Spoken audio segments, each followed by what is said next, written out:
है एक कहानी जो है सदियों पुरानी, डरावना भूत या दोस्त सच्चा है। আমরা এই গল্পে দুই পেতনির কথা শুনবো যারা ক্রোইর বেস্ট ফ্রেন্ড। Let's start. আচ্ছা ক্রোই, তুমি কি জানো আমাদের পিকনিক করার মেন উদ্দেশ্য কি? আমরা আমাদের সত্য উজাড় করতে এসেছি। কাক কাক, ঠান্ডার দেশে পিকনিক করতে তো খুব মজা আসছে, কিন্তু বন্ধু তোমাদের সত্যটা কি এটা তো বললে না। দাঁড়াও দাঁড়াও, অত অধৈর্য হচ্ছ কেন?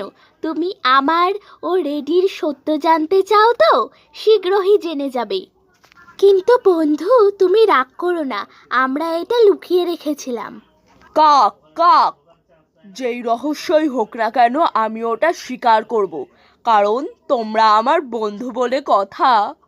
এই হলো আমাদের সত্য বন্ধু, আমরা দুজনেই ভূত, কিন্তু আমরা সারা জীবন তোমার বন্ধু থাকবো। আচ্ছা বিদায়, টাটা টাটা টাটা। কাক কাক, চিংগম বাবলগম, টাটা টাটা টাটা। বিদায় ভূত বন্ধু, বিদায় subscriber. Thanks for watching and subscribe to our channel.